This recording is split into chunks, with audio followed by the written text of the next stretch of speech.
Looking at our world from a theological perspective. This is the Theology Central Podcast, making theology central. Good afternoon, everyone. It is Tuesday, July the 27th, 2021. It is currently 1:41 p.m. Central Time, and I'm coming to you live from the sanctuary of Victory Baptist Church, where it is currently 100 degrees outside, and it's currently 77 degrees here inside the sanctuary of Victory Baptist Church. It is hot. I think we're going to get the air conditioning looked at sometime this week just to make sure everything is okay. We definitely need to do some work on it so that it will cool things off here inside the sanctuary at a far quicker pace. We definitely need to do that. Sunday night, it was burning up inside this room. I hope the study that we did Sunday night was beneficial. It was a Bible study exercise we did on Matthew chapter 9. I think I placed it under the Theology Central podcast. So, that's where it is if you would like to listen and like to give us any feedback or thoughts on how I handled that section in Matthew 9. I did a lot of things there, trying to bring in a broader context, looking at a section that everyone really knows, and offering maybe a different approach to it. So feel free to give me any feedback, newsif@yahoo.com. Now, what do I do with this episode? All right. Let's first start off by, I just want to make sure everyone understands what's getting ready to happen. I'm going to try to pose a question. Now, the thing is, I'm going to try to explain what I'm going to try to do. Then I'm going to pose a question, and then I'm going to struggle. It's probably going to feel like a struggle to see if I can really take all of the content that we're going to look at and make it as relatable to that question as possible.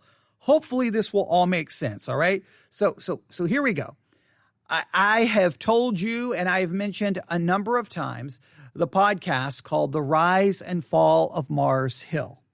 I think it is a podcast every Christian should subscribe to. Every Christian should have already listened to every episode. A new episode dropped over the last few days. If you have not listened to it, please go listen to it, because the whole podcast of The Rise and Fall of Mars Hill, not only is it opening up the door so that you can look into a very critical time in modern church history.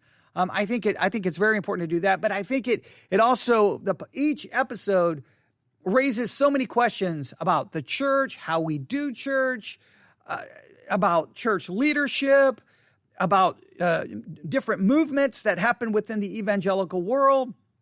I mean, it raises so many questions, and I know that for many people, I really want to stress this. I know for many people, they're listening to it, and the focus is on Mark Driscoll. Mark Driscoll, what Mark Driscoll did, what Mark Driscoll didn't do, what he did right, what he did wrong. Mark Driscoll, Mars Hill, mega churches. And the focus, I think, for a lot of people when they're listening, it's on everyone else. But I can only speak for myself. For me, every episode it's been emotional. I have gotten extremely emotional listening to every episode of The Rise and Fall of Mars Hill. I have gotten this feeling in my stomach of just almost feeling sick. It has been so emotional for me, and it may not make any sense to you, but when I listen to the podcast, the first thing I do is it makes me want to look at myself. All of my years of trying to do ministry, it makes me look at myself and realize, I made lots of mistakes, probably let down a lot of people. I hurt a lot of people. I hurt the name of Christ. And it made me it kind of magnified in my mind my own failures, my own shortcomings, and made me very frustrated with myself. It made me frustrated with how I handled different situations. That should I have done it this way? Should I have done it another way? And it made me realize that sometimes what I was doing in ministry was really being, again, influenced by, at times, what was happening, what was going on within the Christian world. That, in other words, Christian culture, even in many cases that I was opposed to it, I can still go back and look at what was happening at Mars Hill, looking at different things Mark Driscoll was doing and saying. And even though I wasn't necessarily a fan of Mark Driscoll, that way of thinking and many of those ideas were all, it had, infiltrated a large segment of evangelical Christianity. Even if it didn't have Mark Driscoll's name attached to it, that idea and some of those philosophies were present. And some of those ideas and philosophies clearly probably showed in my ministry at different times. And it makes me feel not only like a failure, it makes me realize just how broken and messed up we all are as Christians. See, for me, when I listen to the podcast, The Rise and Fall of Mars Hill, it makes me think about my own failures, and it just makes me think of all the failures all across the board within Christianity for 2,000 years. I mean, if there's one thing, I don't know when we're ever going to catch on. The church is so messed up. The church is filled with imperfect people, imperfect leaders. It is imperfect. It is messed up. And as a result, a lot of people get wounded and hurt by the church. And I think one of the reasons people get wounded and hurt is because, once again, we sell it as come to Jesus and everything is going to be, everything's going to be different. We this real transformational idea. I know I talk about it all the time, but Christians love to sell the idea, come to Jesus and you're a new creature. Old things have passed away. Behold, everything is new. And we preach that's not true in our position. That is true practically. And so while we run around claiming I'm a new creature, everything's new, the old is completely gone, what we demonstrate Monday, Tuesday, Wednesday, Thursday, Friday, Saturday, Sunday, we demonstrate it to our kids, we demonstrate it in our marriages, we demonstrate it at work, we demonstrate it in the church, is that there's plenty of the old person alive and well, showing itself time and time again. It shows up in how church leaders conduct themselves, how church members conduct themselves, and it creates just a trail of brokenness and hurt and discouragement and disappointment, because we all have this mentality that it's going to be so radically different. And it's different in our position because I'm covered in the imputed righteousness of Christ. I am a new creature in my position. The old is completely gone, and I'm now declared perfectly holy. But that is in my position. In my practice, the old is still there. And any denial of that creates a situation a situation where there is an expectation that is never truly going to be met. And I think, and not only does it create a situation where the expectations are never going to be met, it creates a situation where we have to do a lot of pretend, a lot of acting like we're better and more godly than we actually are, because that's the way it's supposed to be.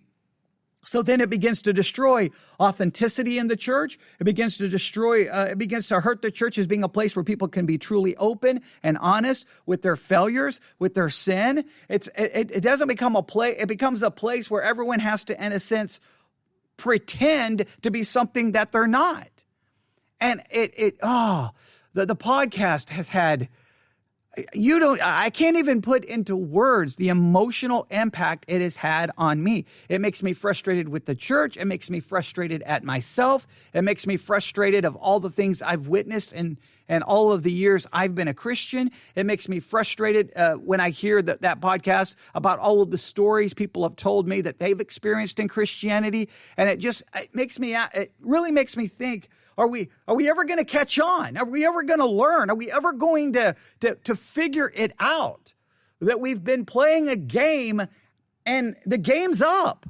It's over. It's done. Let's stop playing. Can we get back to something authentic and something real? But it appears that we just keep going and just following the same cycle over and over and over. So it's a powerful episode. And the new one is, wow. The new one is disturbing on so many levels. It's called The Rise and Fall of Mars Hill. I know this is turning into me just talking about that podcast, but there's just so much about it. But please listen to the new episode. If you have children, you definitely don't want them to hear it. If you're easily offended, you may not like it, but you need to hear it because it just demonstrates what was going on within Christianity at that time. And it raises all kinds of questions about the church's thinking in regards to some very important issues. But I don't want us to go down that trail. Here's what I want to do.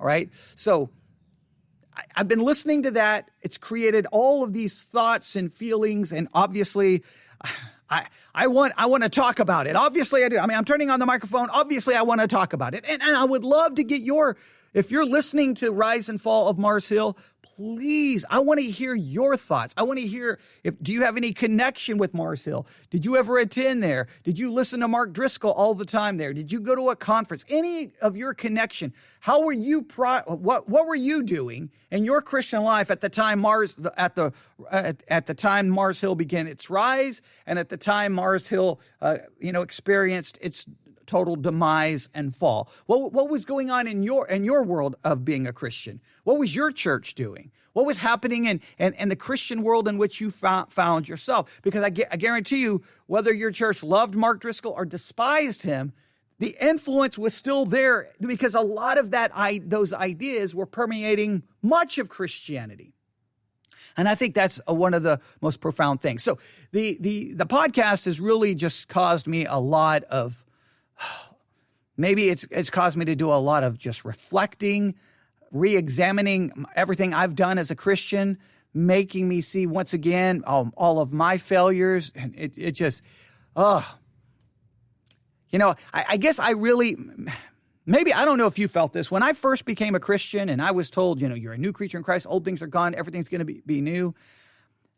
I really believe that from that point on, right, I really thought that somehow I was going to just, I don't know, that I was going to be perfect. That I was just going to be this godly person who never made any mistakes.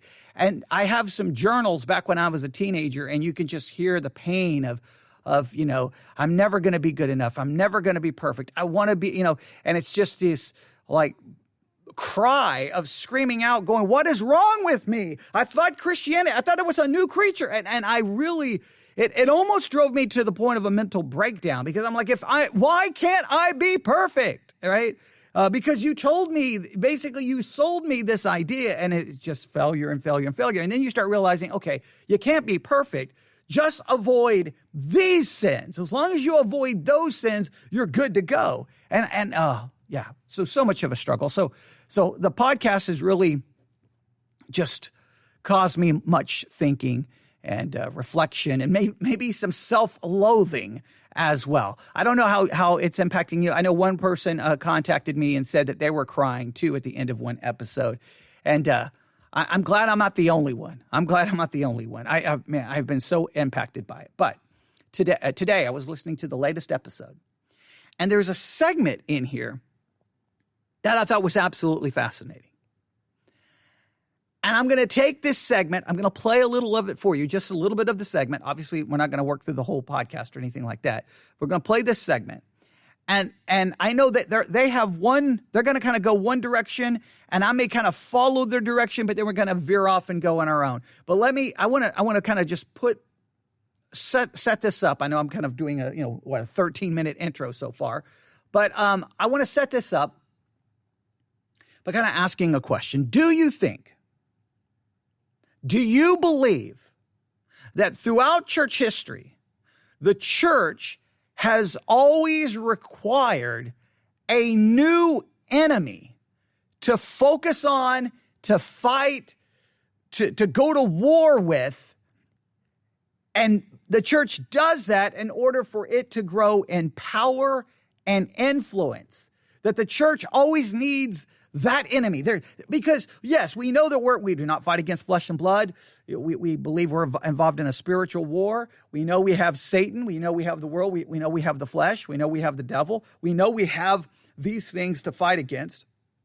But it almost seems at times the church looks around and go, okay, spiritual warfare. Yeah, we got the world, the flesh, the devil. Okay. And yeah, they will talk about that, but it almost seems that at some point they're like, okay, people are going to get bored with this. We need to find an enemy out there in culture.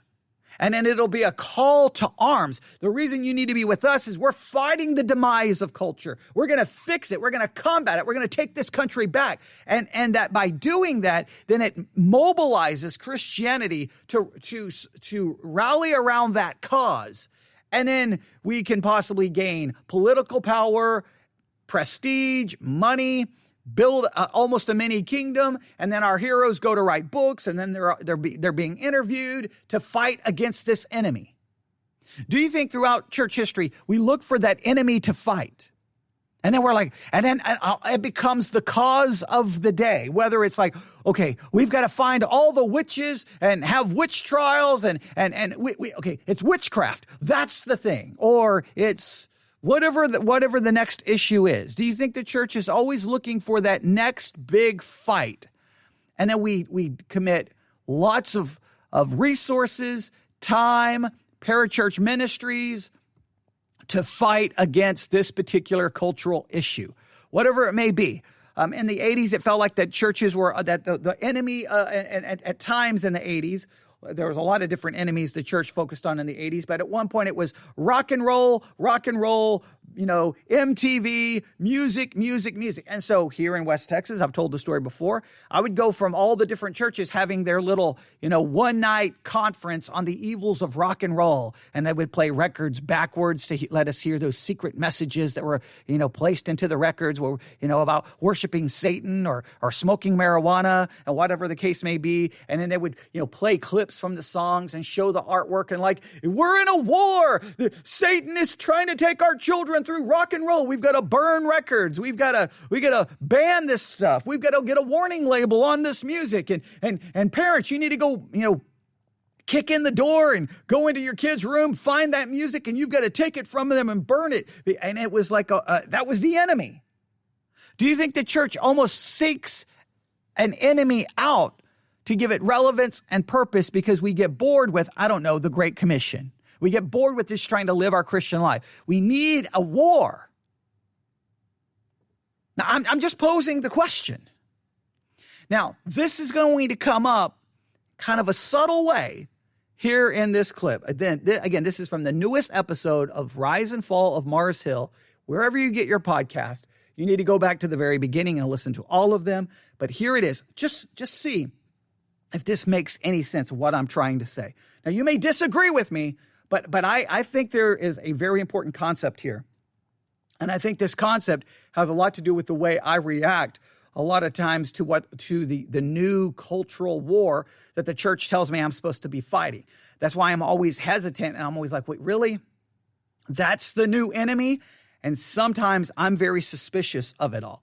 And you'll see why here in just a minute, because I think this demonstrates how it was happening in the 2000s.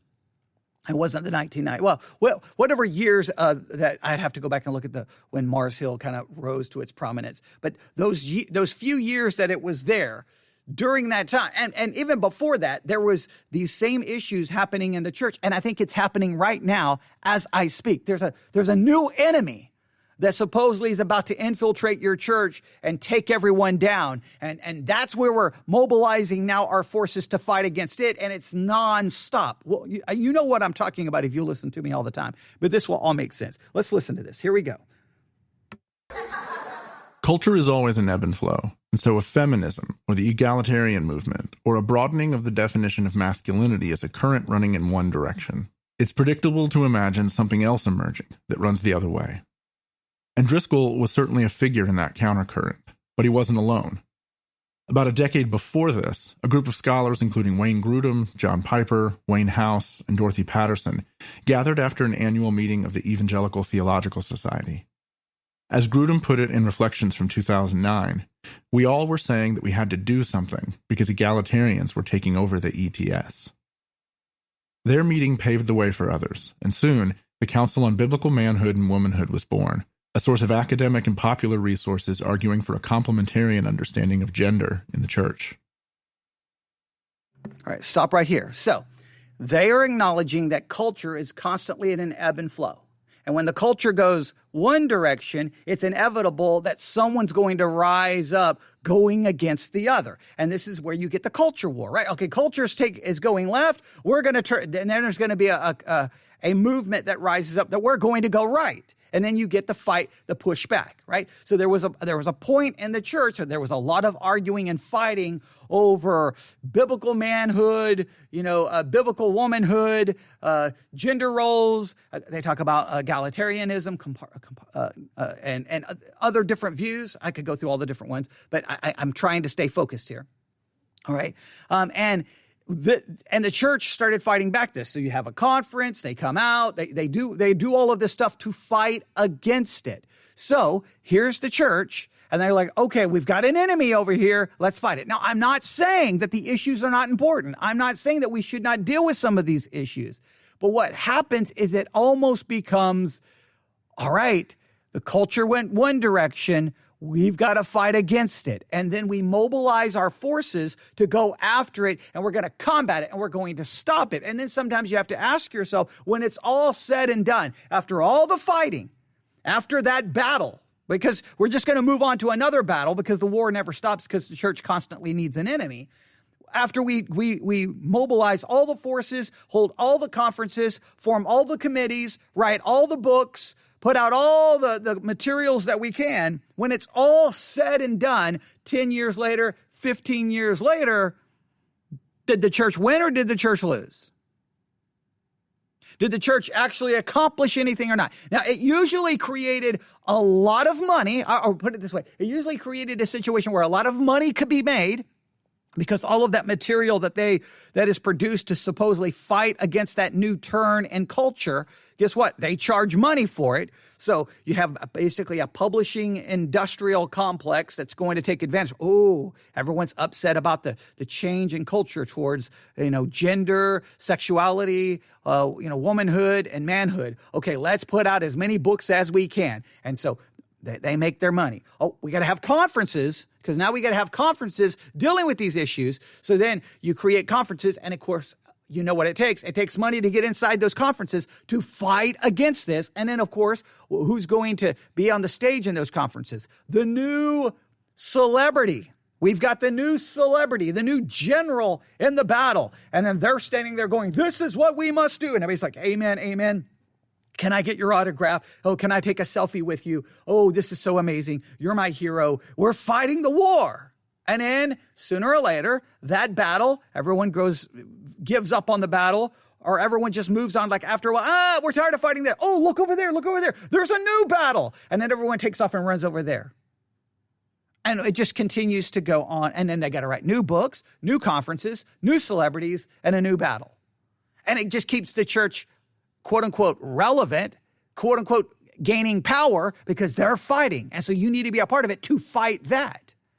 And in the meantime, while all of that is happening, typically the church is not doing a very good job in discipleship or the Great Commission, because we're over here doing all of these other things. Now, we say that we're fighting a spiritual war, but in many cases, we're fighting a cultural war through basically, making a lot of money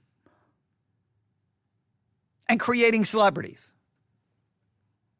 I think there's something here. So they give this example of the different things that goes on. I'm going to back this up just a little bit because I want you to hear this again. I'm going to back this up just a little bit. Okay. All right, here we go.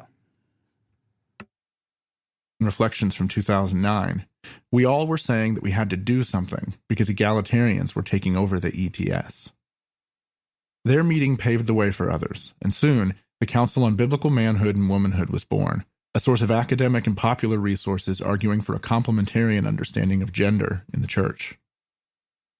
Complementarian and egalitarian. That I was getting ready to say the word, and then I thought, wait a minute, I have the word wrong. So complementarian and egalitarian, we've talked about that, but that became a battle. Now, listen, I want to make it very clear.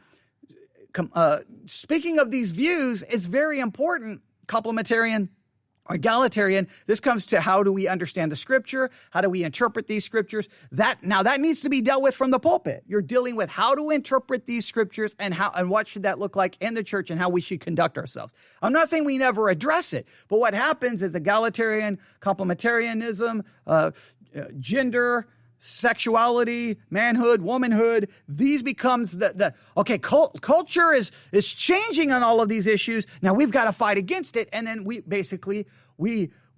forget in many cases, because the Bible never tells us to go around running and fighting these cultural wars. So we have a tendency to do is we forget what we're called to do as the church, and we go off and we take all of our resources and we go fight this. And again, I think this is, and I know this is going to sound jaded, but I'm going to stand by this. You know what? Ultimately, what happens after we have these battles? A lot of people make a lot of money. Celebrities are born. Maybe some big mega churches are brought forth, but typically usually we don't make any real difference in the culture war. We don't change the culture, because you can't change the culture by fighting it that way. You need to be presenting the gospel. So we end up wasting a lot of time and effort, but it always benefits the people who are at the forefront of the battle. Like the people who are at the forefront of the battle, they usually end up with a big ministry, a book deal, and making a lot of money and getting a lot of fame. But then all the people they're supposedly fighting for, in many cases, now I'm not saying there's never any situation, but in many cases, you just end up with people who are not really changed. The culture moves right along. All that fighting against the culture didn't stop the culture in any way, shape, or form. And a lot of times you just find a lot of broken, discouraged, and hurt people. But the people who benefited were the ones who supposedly fighting the war. All right, let's continue. There are other names you can add to this list, from John Eldridge to Doug Wilson, who were also emerging with renewed masculine vision at the time. And Dumais traces all of this out in her book. But the catalyst, as she sees it, that gives this movement energy and momentum is 9/11 and the attacks on the World Trade Center, Flight 93, and the Pentagon. A simmering anxiety emerges in evangelicals, making a muscular version of masculinity attractive once again. You will hear very clear echoes of this earlier ideology, the idea that feminism had emasculated American manhood and made the nation vulnerable to attack by radical Islam. And it's up to Christian men to defend America. And it's up to Christian men to raise strong boys into strong men, because this emasculating and all the emasculating powers of secular culture and liberal culture and feminism have eroded the strength and masculinity of American manhood. Now stop right there. All right.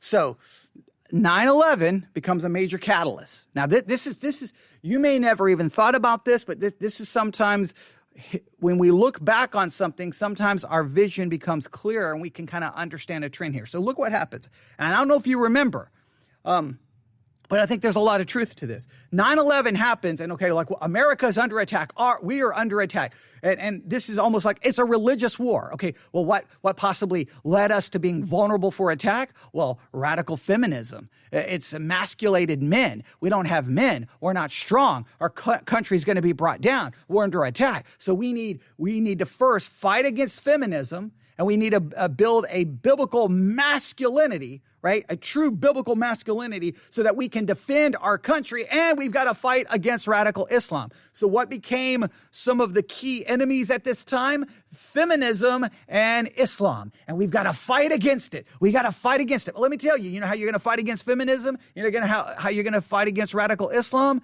The only way to fight against either is the gospel of Jesus Christ. All of the culture wars, all the conferences, and all the things that we supposedly attempted to do,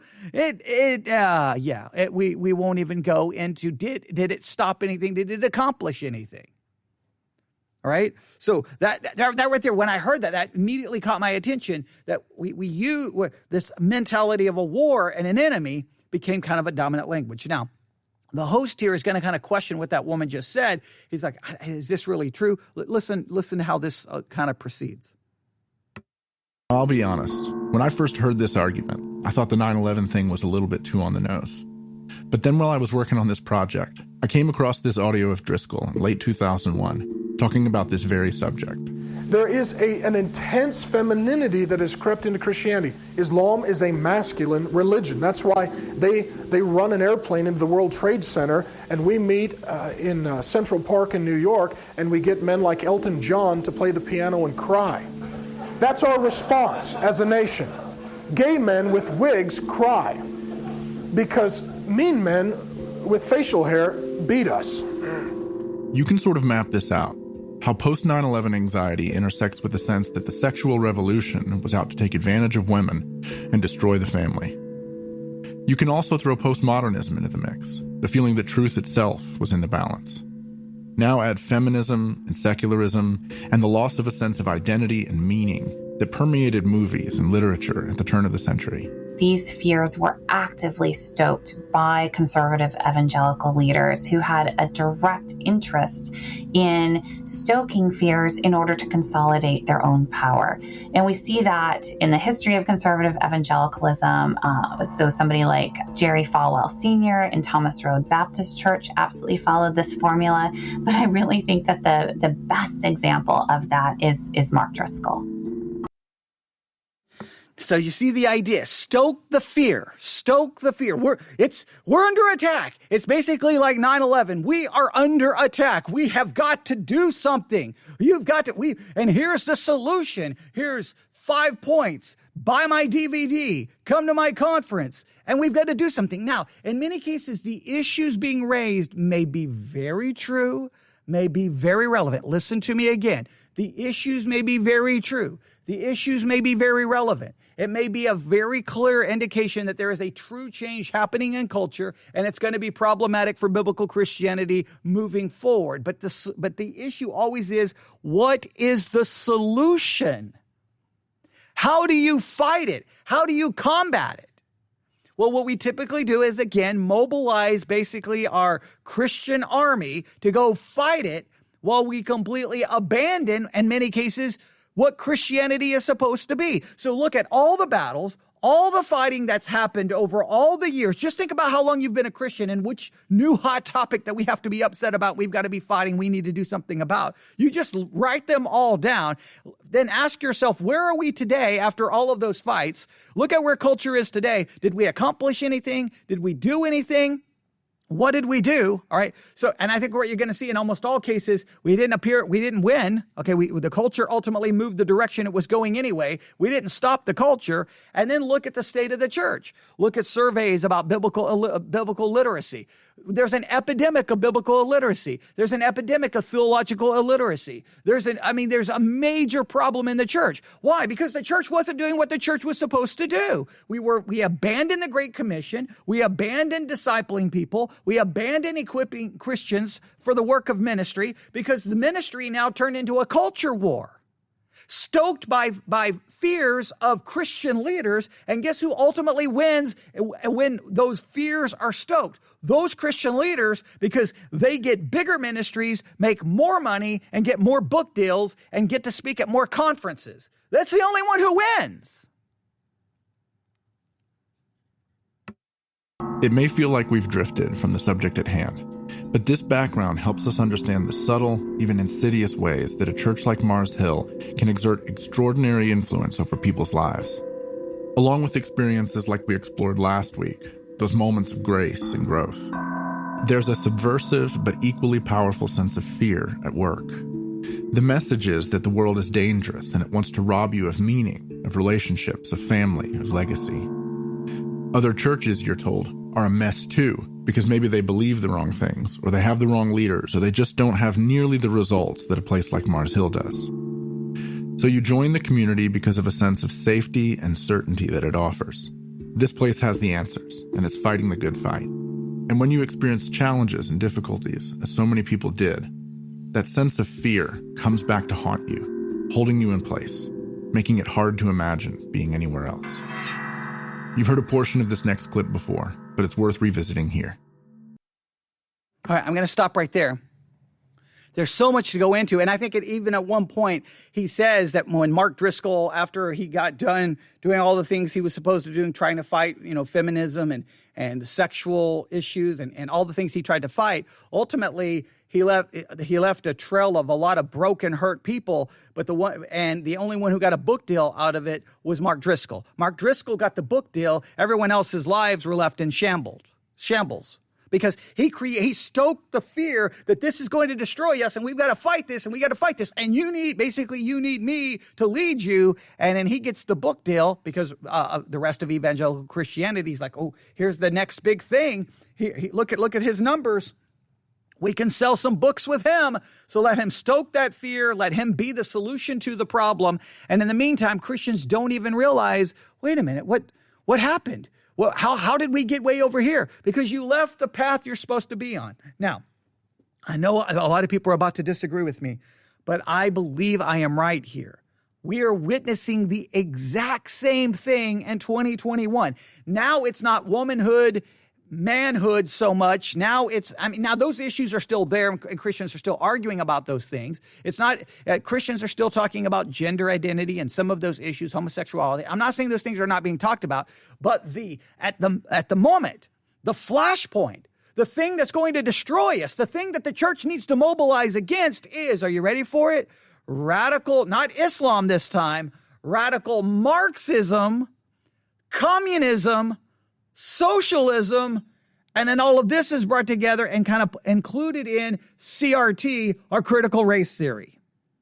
Critical race theory now has become the new bad guy, the new boogeyman, and we've got to fight it. We've got to do. And so what's going to happen? Slowly but surely, who's emerging as the next new rock stars in Christianity? It's going to be those speaking out against CRT, those taking a stand against CRT. Oh, that person's godly. That person has the answer. I need their ministry. I need their book. I need to be at their conference because they're talking about the evils of CRT. And right now, CRT. I cannot get in my car and turn on anything without hearing about CRT. If you listen to anything conservative, anything right-wing, CRT. Over and it doesn't matter if it's Sean Hannity, doesn't matter who it is. Fox News, nonstop. And then you turn on Christian radio, CRT. I subscribe to the sermon audio MP3 feed where all the latest sermons come through. And I don't know, it was last week, maybe a week ago, 2 weeks ago, you can probably find them. Someone is doing like a, 6-part, 7-part, 10-part series on critical race theory, because that's what we have to be on that's what's going to destroy us. That's what is going to take the church down. CRT. In fact, I think an article just showed up over the weekend just to show you, because I know that you're going to disagree with me, but I'm going to keep throwing this out there because I think it's important. All right. In Texas, CRT debate is dividing the Christian church. Critical race theory debate is tearing apart the Christian church, Fort Worth pastors say. So Fort Worth pastors are saying critical race theory is destroying the church. Now, what is destroying the church? Critical race theory or all the fighting over it? Well, if it's the fighting over critical race theory, then it's not critical race theory that's destroying the church. It's that we've lost our minds and now everything is CRT. If you're like, at one point in our country, people were sold as slaves. What? How dare you say it? Critical race theory. How dare you ever say there was racism anywhere? How dare you? What was it? Was it Sunday? I believe it was Sunday. Let me verify. Because I was standing at the pulpit and someone walked into the church and I was I was reading an article. Yeah, I believe it was Sunday. July the 25th, 1941, Emmett Till was born. He died August the 28th, 1955. And what caused his death? A lynching, bullet wound, and mutilation. Horrible story about Emmett Till, where a white woman accused him of doing something inappropriate, offending her. Next thing you know, some white men go kidnap him and kill him, lynch him. The jury they don't find the people who did it guilty because it's an all-white jury. And then later on, the woman, I think her name was Carolyn Bryant, if I remember correctly. I believe it's Carolyn Bryant. She's the one who made the accusation. And later on, she says she made it up. It wasn't true. All the things she said wasn't true. And then later on, I think in the 50s, the man who lynched Emmett Till, they admitted to doing it. So no one was ever held accountable. Horrible, horrible story in American history. You can look at the Tulsa race riots. I can go on and on and on. Tulsa race massacre I can go on and on and on. Tulsa race massacre is what we'll call that. But if I mention it, CRT, you've gone woke. CRT, you've gone woke. You're like, what? And we can't talk about the evils of racism. We can't talk about the evils of slavery. We can't talk about the evils of Jim Crow. You've gone woke. So now you got to even be careful what you say, because it will tear the church apart, because everyone's fighting it. That's the new boogeyman. That's what everyone's looking out for. It's like, do you remember the craze that occurred where everyone was out doing ghost hunting? They had this equipment and they were going to go out and ghost hunting. And there were all these reality shows on like Discovery Channel, History Channel. And I think they still come on. But, every show, it seemed like, ghost hunters. And they go to this location and, ooh, what was that sound? What was that? Ooh, something was here. I felt the presence. Did you feel that? Well, now it's like, ooh. Did you feel that? It got cold in the church. I think CRT just came in. I think CRT is here.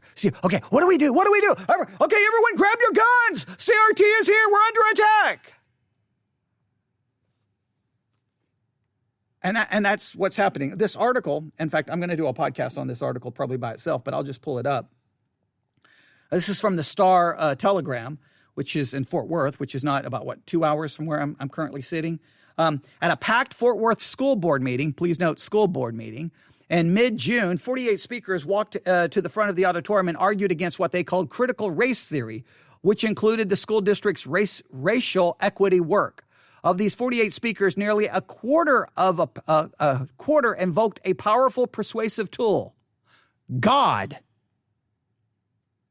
So now the fight against critical race theory now it's a Christian cause. It's a Christian cause, God, because Marxism, socialism, communism is going to take over, and we've got to fight it. Now, you can be concerned about Marxism. You can be concerned about socialism. You can be concerned about those issues, but it's never been the focus of the church to fight those kinds of cultural wars. What we need to be focusing on is the Great Commission and discipleship. This is how this continues. This article continues, as the outcry over what is dubbed critical race theory continues to overwhelm school board meetings across the country, Fort Worth area pastors also sense tremors in the ground beneath their own feet. The turmoil, give me 1 second. They want me to subscribe for $2 a month. Okay. All right. I'm not going to subscribe to your paper. I understand you need money, but okay, I need money. All right, so we all need money. All right, here we go. As the outcry over what is dubbed critical race theory continues to overwhelm school board meetings across the country, Fort Worth area pastors also sense tremors in the ground beneath their own feet. The turmoil over critical race theory is beginning to rend the Christian church too, local leaders say. On one side of the budding divide, a contingent of pastors contends that systematic racism exists and that acknowledging it is the first step towards changing it. And then I guess on the other side is basically, let's see. And then pastors, including Bell, are pushing back against some of their counterparts. A preaching pastor at the House Fort Worth Watauga Church with about 1,000 active members, says structural racism is a relic of the past and that talking about it sows discord. So on one side, hey, we've got racism in the culture. The other side, that's something of the past. It doesn't exist anymore. And so the church is fighting. Let me tell you, the church is fighting amongst itself. They're fighting amongst themselves because they're focused on critical race theory. And if anyone mentions racism, they're accused of promoting critical race theory. The whole thing has been so, Christians have lost their ever-living minds. I'm telling you, it's the same concept. Every 10, 15 years, Christians need that new enemy, who are you going to fight? Okay, what are we going against now? Okay. Remember, there was a time it was creation versus evolution. And what did you have? You had entire ministries rise up to fight against evolution. And you had conferences and you had books. Well, that's kind of passé now. Everybody's kind of given up on that fight, right? We've moved on. Did it stop culture? No, evolution just continues. It didn't stop culture. It did not. So while we're running around yelling and screaming about that, well, where's the state of the church? The church is a mess. Did we win? You can fight. Churches yelled and screamed about homosexuality, gay marriage. We got to fight against gay marriage. We got to stop it. We got to stop it. Okay, we're going to go crazy, right? Yeah, and I'm exaggerating it because that's almost how it felt like. We got to do something. We got to do something. It's going to be the end of the world. It's going to be the end. Oh, okay. Well, all right. Well, let's move on because that didn't do much. And we just keep finding a new enemy instead of fighting and doing what we're called to do. Yes. Do we have enemies? Yes. We have the world. We have the flesh and the devil. But our job is not to try to fix the world. Our job is to not allow the world to influence us. Our job is to live out our Christian. And how do you fight against the world? Through living out your Christian life, being discipled in the Word of God, and trying to strive to live biblically in a culture that is opposed to it. It's not trying to go out there and make the world live biblical, because they're never going to live biblical because they haven't embraced the author of the Bible. They haven't embraced Christ. Without embracing Christ, why would they consider any of the things the Bible has to say? Unless you just want to, we can go back to what I talked about on Sunday night. We want to try to patch up the culture. It doesn't work. I think that this podcast, I know this, and you can go listen to the rest because there's a lot here, but it just brings this subject up. So right now, I think Christians right now, the enemy that they're all worried about and concerned with are things like constitutional rights, Marxism, socialism, communism, critical race theory. And the church is not fixing the deeper issues within the church, which we need sound biblical teaching, sound biblical exegesis. We need to teach our people hermeneutics, teach them how to study the Bible. We need to get the people into reading their Bible, studying the Bible, digging in, trying to figure out what the Bible says and trying to figure out how to live according to it to the best of our ability, acknowledging our failures, having a church that can be open and honest with ourselves in a place where you can ask difficult questions, and that we struggle in our Christian life together to work through this fallen world. But we're going to go fight all of these other battles. And in the meantime, the church just gets worse and worse and worse and worse. I think the church will be brought down because of distraction. I think distraction. We're always distracted from what the Bible calls us to do, and we're all running around always trying to do things that we're not called to do, that the Bible in no way tells us to do. And I think the church is going to be ultimately destroyed by distraction. We're going to be over here so distracted that here's what we're going to do. We're going to be so focused on the things that distract us that we don't even realize that slowly but surely, historical, biblical, doctrinal Christianity is just going to slowly just fade away, and no one's even going to realize it's gone because we're so distracted. Like Great Commission, butterfly. Disciple Christian, butterfly. Right? And what I'm doing is I'm looking at the microphone saying Great Commission and then butterfly. I'm turning my head rapidly to the right, looking at another part of the church because that's that. And then we just forget about these things. In the meantime, statistics are like, hey, Christians, I don't know if you realize this, but your church members are biblically illiterate. Hey, Christians, I don't know if you realize this. Your church members, they don't have a biblical worldview. Hey, Christians, I don't know if you realize this, but the church is messed up in its theology. Hey, church, I don't know if you realize this. Most of your people in your church can't even understand how to interpret the Bible. They don't have any actual Bible study skills because they're not engaging in Bible study. And while someone is sitting there giving us all these statistics, the church is like, I'm sorry, please leave a message. We're currently involved in a culture war against critical race theory. We'll get back to you once we've won that war, and then we'll get back to what the church is called to do.